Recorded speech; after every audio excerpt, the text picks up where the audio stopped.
नमस्कार। मैं हूँ माया। आज सुनिए मुंशी प्रेमचंद जी की लिखी अनोखी कहानी पछतावा। पंडित दुर्गानाथ जब कॉलेज से निकले तो उन्हें जीवन निर्वाह की चिंता उपस्थित हुई। वे दयालु और धार्मिक थे। इच्छा थी कि ऐसा काम करना चाहिए जिससे अपना जीवन भी साधारणतः सुखपूर्वक व्यतीत हो और दूसरों के साथ भलाई और सदाचरण का भी अवसर मिले। वे सोचने लगे, यदि किसी कार्यालय में क्लर्क बन जाऊं तो अपना निर्वाह हो सकता है, किंतु सर्वसाधारण से कुछ भी संबंध न रहेगा। वकालत में प्रविष्ट हो जाऊं तो दोनों बातें संभव हैं, किंतु अनेकानेक यत्न करने पर भी अपने को पवित्र रखना कठिन होगा। पुलिस विभाग में दीन पालन और परोपकार के लिए बहुत से अवसर मिलते रहते हैं, किंतु एक स्वतंत्र और सद्विचार प्रिय मनुष्य के लिए वहां की हवा हानिप्रद है। शासन विभाग में नियम और नीतियों की भरमार रहती है। कितना ही चाहो पर वहां कड़ाई और डांट टपट से बचे रहना असंभव है। इसी प्रकार बहुत सोच विचार के पश्चात उन्होंने निश्चय किया कि किसी जमींदार के यहाँ मुख्तार आम बन जाना चाहिए। वेतन तो अवश्य कम मिलेगा, किंतु दीन खेतिहारों से रात दिन संबंध रहेगा। उनके साथ सद्व्यवहार का अवसर मिलेगा, जीवन निर्वाह होगा और विचार दृढ़ होंगे। कुंवर विशाल सिंह जी एक संपत्तिशाली जमींदार थे। पंडित दुर्गानाथ ने उनके पास जाकर प्रार्थना की कि मुझे भी अपनी सेवा में रखकर कृतार्थ कीजिए। कुंवर साहब ने इन्हें सिर से पैर तक देखा और कहा, पंडित जी, आपको अपने यहाँ रखने में मुझे बड़ी प्रसन्नता होती, किंतु आपके योग्य मेरे यहाँ कोई स्थान नहीं दिख पड़ता। दुर्गानाथ ने कहा, मेरे लिए किसी विशेष दान की आवश्यकता नहीं है। मैं हर एक काम कर सकता हूँ। वेतन आप जो कुछ प्रसन्नता पूर्वक देंगे मैं स्वीकार करूँगा।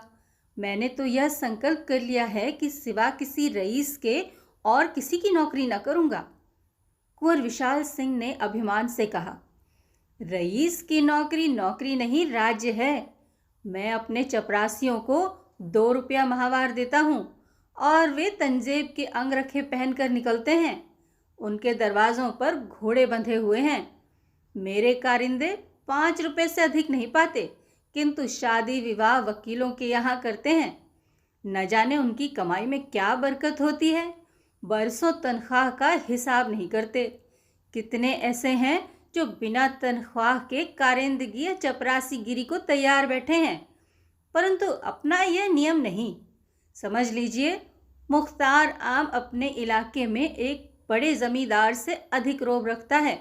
उसके ठाट बाट और उसकी हुकूमत छोटे छोटे राजाओं से कम नहीं। जिसे इस नौकरी का चस्का लग गया है, उसके सामने तहसीलदारी झूठी है। पंडित दुर्गानाथ ने कुंवर साहब की बातों का समर्थन किया, जैसा कि करना उनकी सभ्यता अनुसार उचित था। वे दुनियादारी में अभी कच्चे थे। बोले, मुझे अब तक किसी रईस की नौकरी का चस्का नहीं लगा है। मैं तो अभी कॉलेज से निकला आता हूँ और ना मैं इन कारणों से नौकरी करना चाहता हूँ जिनका कि आपने वर्णन किया, किंतु इतने कम वेतन में मेरा निर्वाह न होगा। आपके और नौकर आसामियों का गला दबाते होंगे, मुझसे मरते समय तक ऐसे कार्य न होंगे। यदि सच्चे नौकर का सम्मान होना निश्चय है तो मुझे विश्वास है कि बहुत शीघ्र आप मुझसे प्रसन्न हो जाएंगे। कुंवर साहब ने बड़ी दृढ़ता से कहा, हाँ, यह तो निश्चय है कि सत्यवादी मनुष्य का आदर सब कहीं होता है, किंतु मेरे यहाँ तनख्वाह अधिक नहीं दी जाती। जमींदार के इस प्रतिष्ठा शून्य उत्तर को सुनकर पंडित जी कुछ खिन्न हृदय से बोले, तो फिर मजबूरी है। मेरे द्वारा इस समय कुछ कष्ट आपको हो तो क्षमा कीजिएगा, किंतु मैं आपसे कह सकता हूँ कि ईमानदार आदमी आपको सस्ता न मिलेगा। कुंवर साहब ने मन में सोचा कि मेरे यहाँ सदा अदालत कचहरी लगी ही रहती है। सैकड़ों रुपए तो डिग्री और तजवीज़ों तथा और अंग्रेजी कागज़ों के अनुवाद में लग जाते हैं। एक अंग्रेजी का पूर्ण पंडित सहज ही में मिल रहा है, सो भी अधिक तनख्वाह नहीं देनी पड़ेगी। इसे रख लेना ही उचित है। लेकिन पंडित जी का बात का उत्तर देना आवश्यक था, अतः कहा, महाशय, सत्यवादी मनुष्य को कितना ही कम वेतन दिया जाए, वह सत्य को न छोड़ेगा और न अधिक वेतन पाने से बेईमान सच्चा बन सकता है। सच्चाई का रुपए से कुछ संबंध नहीं। मैंने ईमानदार कुली देखे हैं और बेईमान बड़े बड़े धनाढ़ पुरुष, परंतु अच्छा, आप एक सज्जन पुरुष हैं।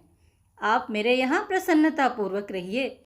मैं आपको एक इलाके का अधिकारी बना दूंगा और आपका काम देखकर तरक्की भी कर दूंगा। दुर्गानाथ जी ने 20 रुपये मासिक पर रहना स्वीकार कर लिया। यहाँ से कोई 2.5 मील पर कई गांवों का एक इलाका चांद पार के नाम से विख्यात था। पंडित जी इसी इलाके के कारिंदे नियत हुए। पंडित दुर्गानाथ ने चांद पार के इलाके में पहुंचकर अपने निवास स्थान को देखा तो उन्होंने कुंवर साहब के कथन को बिल्कुल सत्य पाया। यथार्थ में रियासत की नौकरी सुख संपत्ति का घर है। रहने के लिए सुंदर बंगला है जिसमें बहुमूल्य बिछाना बिछा हुआ था।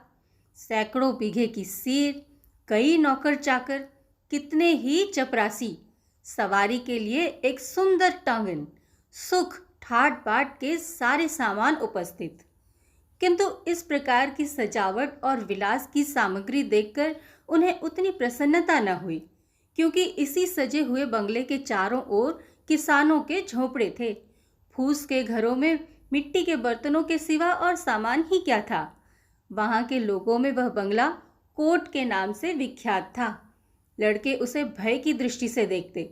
उसके चबूतरे पर पैर रखने का उन्हें साहस न पड़ता। इस दीनता के बीच में इतना बड़ा ऐश्वर्य युक्त दृश्य उनके लिए अत्यंत हृदय विदारक था। किसानों की यह दशा थी कि सामने आते हुए थर थर कांपते थे। चपरासी लोग उनसे ऐसा बर्ताव करते थे कि पशुओं के साथ भी वैसा नहीं होता।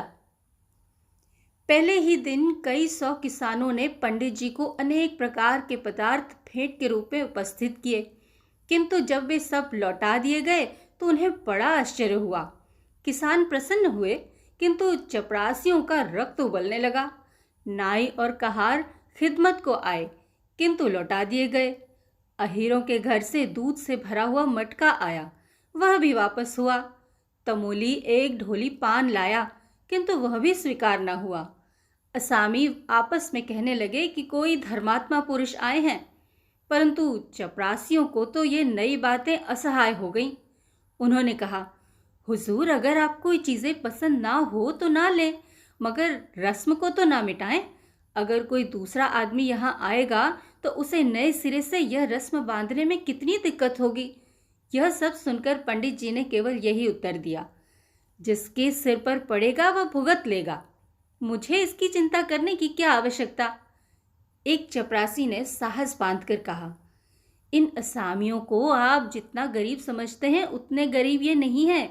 इनका ढंग ही ऐसा है, भेष बनाए रहते हैं, देखने में ऐसे सीधे सादे मानो बेसींग की गाय हैं, लेकिन सच मानिए इनमें का एक एक आदमी हाई कोर्ट का वकील है। चपरासियों के इस वाद विवाद का प्रभाव पंडित जी पर कुछ न हुआ। उन्होंने प्रत्येक गृहस्थ से दयालुता और भाईचारे का आचरण करना आरंभ किया। सवेरे से 8 बजे तक तो गरीबों को बिना दाम औषधियाँ देते, फिर हिसाब किताब का काम देखते। उनके सदाचरण से आसामियों को मोह लिया। माल गुजारी का रुपया, जिसके लिए प्रतिवर्ष कुर्की तथा नीलामी की आवश्यकता होती थी, इस वर्ष एक इशारे पर वसूल हो गया। किसानों ने अपने भाग सराहे और वे मनाने लगे कि हमारे सरकार की दिनों दिन बढ़ती हो। कुंवर विशाल सिंह अपनी प्रजा के पालन पोषण पर बहुत ध्यान रखते थे। वे बीज के लिए अनाज देते और मजूरी और बैलों के लिए रुपए। फसल कटने पर 1 का 1.5 वसूल कर लेते। चांद पार के कितने ही असामी इनके ऋणी थे। चैत का महीना था, फसल कट कट कर खलिहानों में आ रही थी। खलिहान में से कुछ अनाज घर में आने लगा था। इसी अवसर पर कुंवर साहब ने चांद पार वालों को बुलाया और कहा, हमारा अनाज और रुपया बेबाक कर दो, ये चैत का महीना है, जब तक कड़ाई न की जाए तुम लोग डकार नहीं लेते। इस तरह काम नहीं चलेगा। बूढ़े मलूका ने कहा, सरकार, भला असामी कभी अपने मालिक से बेबाक हो सकता है? कुछ अभी ले लिया जाए, कुछ फिर दे देंगे। हमारी गर्दन तो सरकार की मुट्ठी में है। कुंवर साहब, आज कौड़ी कौड़ी चुकाकर यहाँ से उठने पाओगे? तुम लोग हमेशा इसी तरह हीला हवाला किया करते हो। मलूका विनय के साथ बोला, हमारा पेट है, सरकार की रोटियां हैं, हमको और क्या चाहिए? जो कुछ उपज है वह सब सरकार ही की है। कुंवर साहब से मलूका की वाचालता सही न गई। उन्हें इस पर क्रोध आ गया। राजा रईस ठहरे। उन्होंने बहुत कुछ खरी खोटी सुनाई और कहा, कोई है, जरा इस बुढ़े का कान तो गर्म करो, वह बहुत बड़बड़ कर बातें करता है। उन्होंने तो कदाचित धमकाने की इच्छा से कहा, किंतु चपरासी कादिर खान ने लपक कर बूढ़े की गर्दन पकड़ी और ऐसा धक्का दिया कि बेचारा जमीन पर जा गिरा। मलूका के 2 जवान बेटे वहां चुपचाप खड़े थे। बाप की ऐसी दशा देखकर उनका रक्त गर्म हो उठा। वे दोनों झपटे और कादिर खां पर टूट पड़े। धमाधम शब्द सुनाई पड़ने लगा। खां साहब का पानी उतर गया, साफा अलग जा गिरा।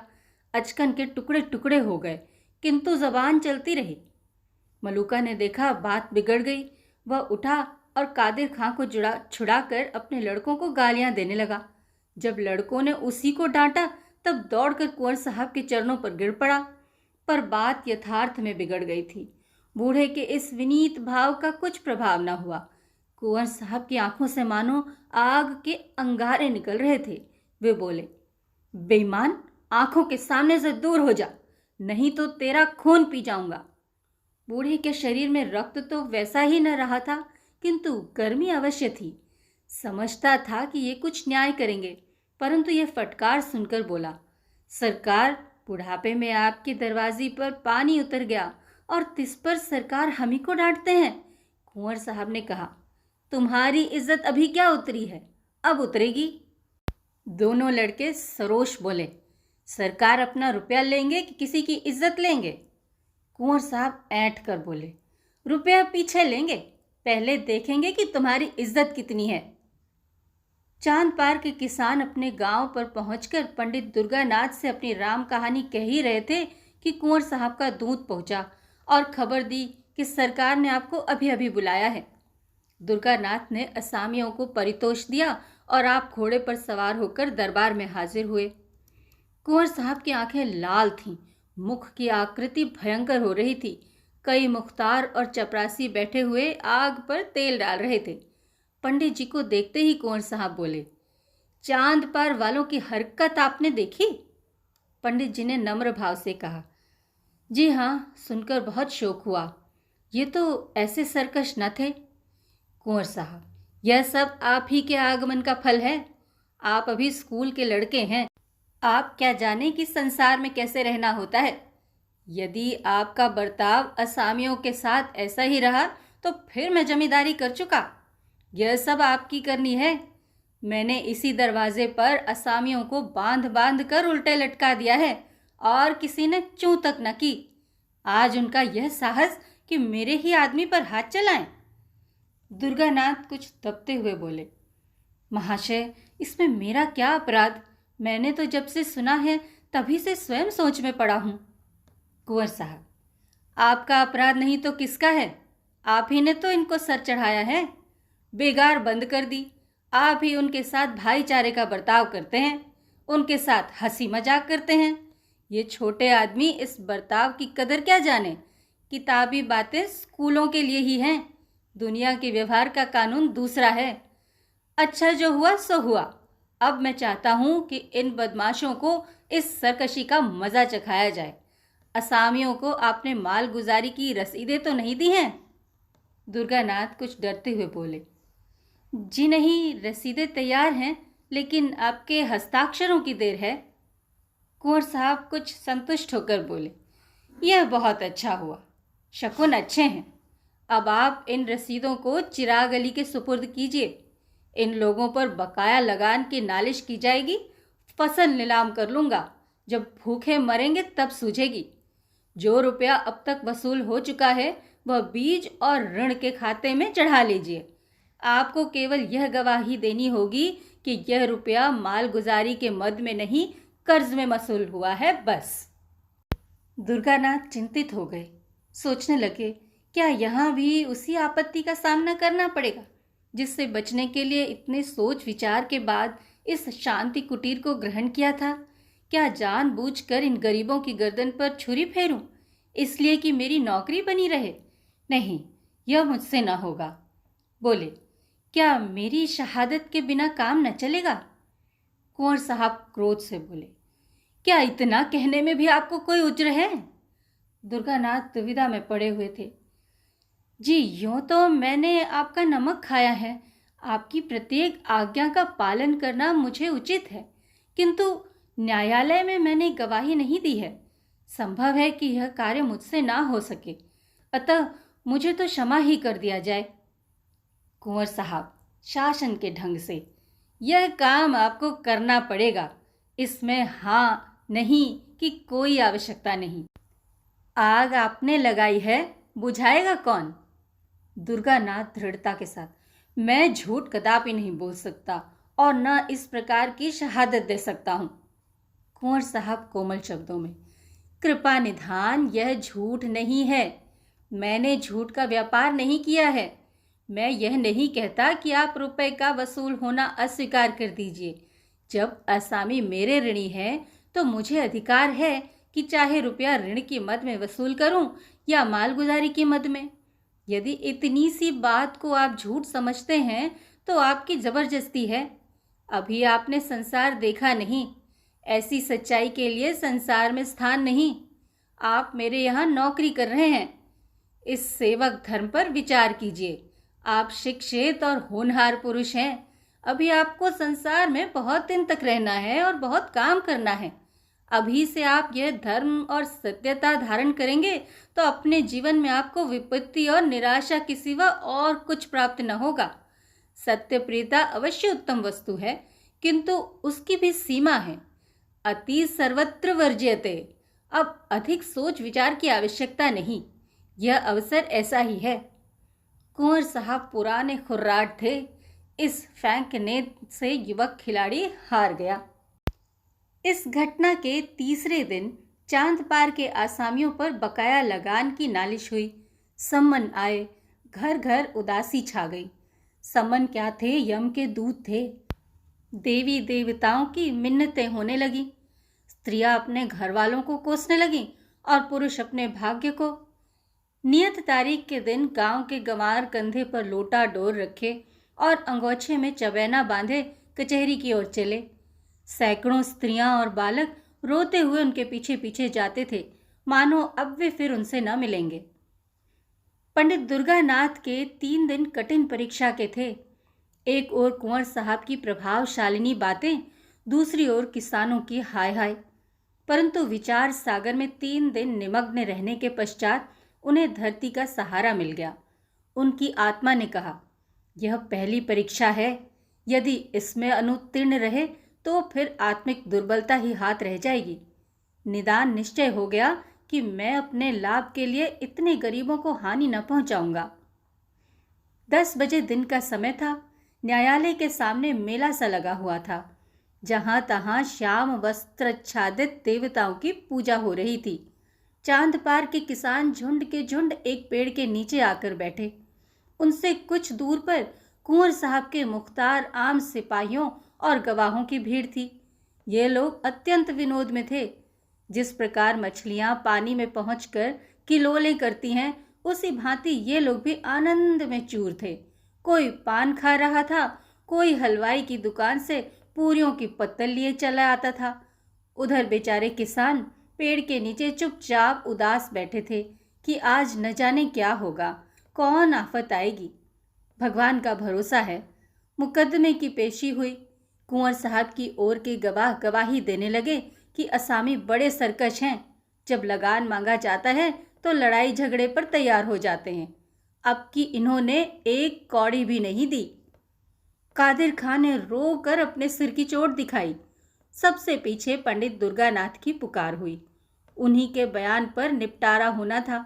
वकील साहब ने उन्हें खूब तोते की भांति पढ़ा रखा था। किंतु उनके मुख से पहला वाक्य निकला ही था कि मजिस्ट्रेट ने उनकी ओर तीव्र दृष्टि से देखा। वकील साहब बगले झांकने लगे। मुख्तार आम ने उनकी ओर घूर कर देखा। अहलमद, पेशकार आदि सब के सब उनकी ओर आश्चर्य की दृष्टि से देखने लगे। न्यायाधीश ने तीव्र स्वर में कहा, तुम जानते हो कि मजिस्ट्रेट के सामने खड़े हो? दुर्गानाथ दृढ़तापूर्वक, जी हाँ, भली भांति जानता हूँ। न्यायाधीश, तुम्हारे ऊपर असत्य भाषण का अभियोग लगाया जा सकता है। दुर्गानाथ, अवश्य, यदि मेरा कथन झूठा हो। वकील ने कहा, जान पड़ता है किसानों के दूध, घी और भेंट आदि ने यह काया पलट कर दी है। और न्यायाधीश की ओर सार्थक दृष्टि से देखा। दुर्गानाथ, आपको इन वस्तुओं का अधिक तजुर्बा होगा, मुझे तो अपनी रूखी रोटियां ही अधिक प्यारी हैं। न्यायाधीश, तो इन आसामियों ने सब रुपया बेबाक कर दिया है। दुर्गानाथ, जी हाँ, इनके जिम्मे लगान की एक कौड़ी भी बाकी नहीं है। न्यायाधीश, रसीदें क्यों नहीं दी? दुर्गानाथ, मेरे मालिक की आज्ञा। मजिस्ट्रेट ने नालिशें डिसमिस कर दी। कुंवर साहब को ज्यों ही इस पराजय की खबर मिली, उनके कोप की मात्र सीमा से बाहर हो गई।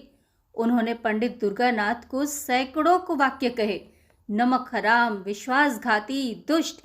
मैंने उसका कितना आदर किया, किंतु कुत्ते की पूंछ कहीं सीधी हो सकती है? अंत में विश्वासघात कर ही गया। यह अच्छा हुआ कि पंडित दुर्गानाथ मजिस्ट्रेट का फैसला सुनते ही मुख्तार आम को कुंजियां और कागज पत्र सुपुर्द कर चलते हुए, नहीं तो उन्हें इसी कार्य के फल में कुछ दिन हल्दी और गुड़ पीने की आवश्यकता पड़ती। कुंवर साहब का लेन देन विशेष अधिक था। चांद पार बहुत बड़ा इलाका था। वहां के आसामियों पर कई 100 रुपए बाकी थे। उन्हें विश्वास हो गया कि अब रुपया डूब जाएगा, वसूल होने की कोई आशा नहीं। इस पंडित ने असामियों को बिल्कुल बिगाड़ दिया। अब उन्हें मेरा क्या डर? अपने कारिंदों और मंत्रियों से सम्मति ली। उन्होंने भी यही कहा, अब वसूल होने की कोई सूरत नहीं। कागजात न्यायालय में पेश किए जाएं तो इनकम टैक्स लग जाएगा, किंतु रुपया वसूल होना कठिन है। उजरदारियां होंगी, कहीं हिसाब में कोई भूल निकल आई तो रही सही साख भी जाती रहेगी और दूसरे इलाकों का रुपया भी मारा जाएगा। दूसरे दिन कुंवर साहब पूजा पाठ से निश्चिंत हो अपनी चौपाल में बैठे तो क्या देखते हैं कि चांद पार के आदमी झुंड के झुंड चले आ रहे हैं। उन्हें यह देखकर भय हुआ कि कहीं ये सब कुछ उपद्रव तो न करेंगे, किंतु किसी के हाथ में एक छड़ी तक न थी। मलूका आगे आगे आता था। उसने दूर ही से झुककर वंदना की। ठाकुर साहब को ऐसा आश्चर्य हुआ मानो वे कोई स्वप्न देख रहे हों। मलूका ने सामने आकर विनयपूर्वक कहा, सरकार, हम लोगों से जो कुछ भूल चूक हुई हो उसे क्षमा किया जाए। हम लोग सब हुजूर के चाकर हैं। सरकार ने हमको पाला पोसा है, अब भी हमारे ऊपर यही निगाह रहे। कुंवर साहब का उत्साह बढ़ा। समझे कि पंडित के चले जाने से इन सबों के होश ठिकाने हुए हैं। आज किसका सहारा लेंगे? उसी खुर्राट ने इन सबों को बहका दिया था। कड़क कर बोले, वे तुम्हारे सहायक पंडित कहाँ गए? वे आ जाते तो जरा उनकी खबर ली जाती। यह सुनकर मलूका की आंखों में आंसू भर आए। वह बोला, सरकार, उनको कुछ न कहें। वे आदमी नहीं, देवता थे। जवानी की सौगंध है जो उन्होंने आपकी कोई निंदा की हो। वे बेचारे तो हम लोगों को बार बार समझाते थे कि देखो, मालिक से बिगाड़ करना अच्छी बात नहीं। हमसे कभी एक लोटा पानी के रवादार नहीं हुए। चलते चलते हमसे कह गए कि मालिक का जो कुछ तुम्हारे जिम्मे निकले चुका देना। आप हमारे मालिक हैं। हमने आपका बहुत खाया पिया है। अब हमारी यही विनती है सरकार से कि हमारा हिसाब किताब देखकर जो कुछ हमारे ऊपर निकले बताया जाए। हम एक एक कौड़ी चुका देंगे, तब पानी पिएंगे। कुंवर साहब प्रसन्न हो गए। इन्हीं रुपयों के लिए कई बार खेत कटवाने पड़े थे। कितनी बार घरों में आग लगवाई, अनेक बार मारपीट की, कैसे कैसे दंड दिए। आज ये सब आपसे आप सारा हिसाब किताब साफ करने आए हैं। ये क्या जादू है? मुख्तार आम साहब ने कागजात खोले और आसामियों ने अपनी अपनी पोटलियां, जिसके जिम्मे जितना निकला बेकान पूंछ हिलाए उतना द्रव्य सामने रख दिया। देखते देखते सामने रुपयों का ढेर लग गया। 600 रुपया बात की बात में वसूल हो गया। किसी के जेब में कुछ बाकी न रहा। यह सत्यता और न्याय की विजय थी। कठोरता और निर्दयता से जो काम कभी न हुआ, वह धर्म और न्याय ने पूरा कर दिखाया।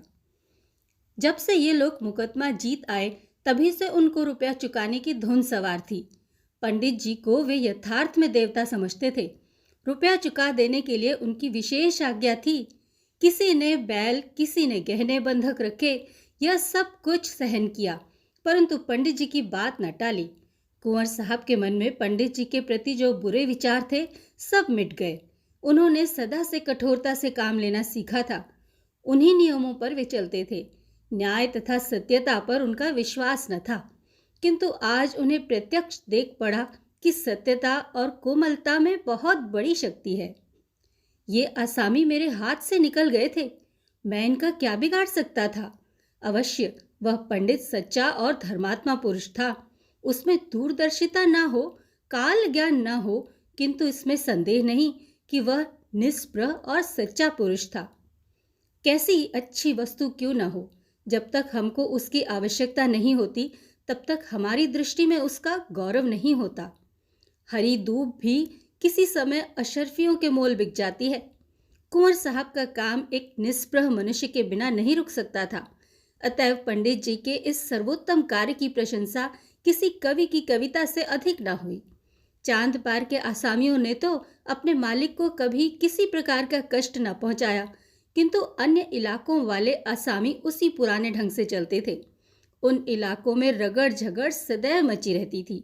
अदालत, मारपीट, डांट डपट सदा लगी रहती थी। किंतु ये सब तो जमींदार के श्रृंगार हैं। बिना इन सब बातों के जमींदारी कैसी? क्या दिन भर बैठे बैठे वे मक्खियां मारे? कुंवर साहब इसी प्रकार पुराने ढंग से अपना प्रबंध संभालते जाते थे। कई वर्ष व्यतीत हो गए। कुंवर साहब का कारोबार दिनों दिन चमकता ही गया। यद्यपि उन्होंने 5 लड़कियों के विवाह बड़ी धूमधाम के साथ किए, परंतु तिस पर भी उनकी बढ़ती में किसी प्रकार की कमी न हुई। हाँ, शारीरिक शक्तियां अवश्य कुछ कुछ ढीली पड़ती गईं। बड़ी भारी चिंता यही थी कि इतनी बड़ी संपत्ति और ऐश्वर्य को भोगने वाला कोई उत्पन्न न हुआ। भांजे, भतीजे और नवासे इस रियासत पर दांत लगाए हुए थे। कुंवर साहब का मन अब इन सांसारिक झगड़ों से फिरता जाता था। आखिर यह रोना धोना किसके लिए? अब उनके जीवन नियम में एक परिवर्तन हुआ। द्वार पर कभी कभी साधु संत धूनी रमाए हुए देख पड़ते, स्वयं भगवत गीता और विष्णु सहस्त्र नाम पढ़ते थे। परलौकिक चिंता अब नित्य रहने लगी। परमात्मा की कृपा और साधु संतों के आशीर्वाद से बुढ़ापे में उनको एक लड़का पैदा हुआ। जीवन की आशाएं सफल हुई, पर दुर्भाग्यवश पुत्र के जन्म ही से कुंवर साहब शारीरिक व्याधियों से ग्रस्त रहने लगे। सदा वैद्यों और डॉक्टरों का तांता लगा रहता, लेकिन दवाओं का उल्टा प्रभाव पड़ता। ज्यों त्यों करके उन्होंने 2.5 वर्ष बिताए। अंत में उनकी शक्तियों ने जवाब दे दिया। उन्हें मालूम हो गया कि अब संसार से नाता टूट जाएगा। अब चिंता ने और धर दबाया। यह सारा माल, असबाब, इतनी बड़ी संपत्ति किस पर छोड़ जाऊं? मन की इच्छाएं मन ही में रह गई। लड़के का विवाह भी न देख सका। उसकी तोतली बातें सुनने का भी सौभाग्य न हुआ। हाय, अब इस कलेजे के टुकड़े को किसे सौंपूं जो इसे अपना पुत्र समझे? लड़के की माँ स्त्री जाति न जाने कुछ समझे न समझे, उससे कारोबार संभलना कठिन है। मुख्तार आम गुमाश्ते करिंदे कितने हैं, परंतु सब के सब स्वार्थी, विश्वासघाती। एक भी ऐसा पुरुष नहीं जिस पर मेरा विश्वास जमे। कोर्ट ऑफ वार्ड्स के सुपुर्द करूं तो वहां भी वे ही सब आपत्तियां। कोई इधर दबाएगा, कोई उधर। अनाथ बालक को कौन पूछेगा? हाय, मैंने आदमी नहीं पहचाना। मुझे हीरा मिल गया था, मैंने उसे ठीकरा समझा। कैसा सच्चा, कैसा वीर, दृढ़ प्रतिज्ञ पुरुष था। यदि वह कहीं मिल जाए तो इस अनाथ बालक के दिन फिर जाएं। उसके हृदय में करुणा है, दया है, वह अनाथ बालक पर तरस खाएगा। हाँ, क्या मुझे उसके दर्शन मिलेंगे? मैं उस देवता के चरण धोकर माथे पर चढ़ाता, आंसुओं से उसके चरण धोता। वहीं यदि हाथ लगाए तो यह मेरी डूबती नाव पार लगे। ठाकुर साहब की दशा दिन पर दिन बिगड़ती गई। अब अंतकाल आ पहुंचा। उन्हें पंडित दुर्गानाथ की रट लगी हुई थी। बच्चे का मुंह देखते और कलेजे से एक आह निकल जाती। बार बार पछताते और हाथ मलते, हाय उस देवता को कहाँ पाऊं जो कोई उसके दर्शन करा दे, आधी जायदाद उस पर निछावर कर दूं। प्यारे पंडित, मेरे अपराध क्षमा करो। मैं अंधा था, अज्ञानी था। अब मेरी बाह पकड़ो, मुझे डूबने से बचाओ। इस अनाथ बालक पर तरस खाओ। हितार्थी और संबंधियों का समूह सामने खड़ा था। कुंवर साहब ने उनकी ओर अधखुली आंखों से देखा। सच्चा हितैषी कहीं देख न पड़ा। सबके चेहरे पर स्वार्थ की झलक थी। निराशा से आंखें मूंद ली। उनकी स्त्री फूट फूट कर रो रही थी। निदान उसे लज्जा त्यागनी पड़ी। वह रोती हुई पास जाकर बोली, प्राणनाथ, मुझे और इस असहाय बालक को किस पर छोड़े जाते हो? कुंवर साहब ने धीरे से कहा, पंडित दुर्गानाथ पर। वे जल्द आएंगे।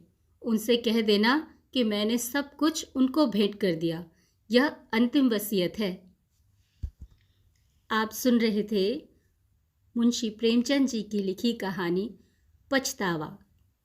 आशा है आपको कहानी के साथ साथ मेरा वाचन भी अवश्य पसंद आया होगा। धन्यवाद।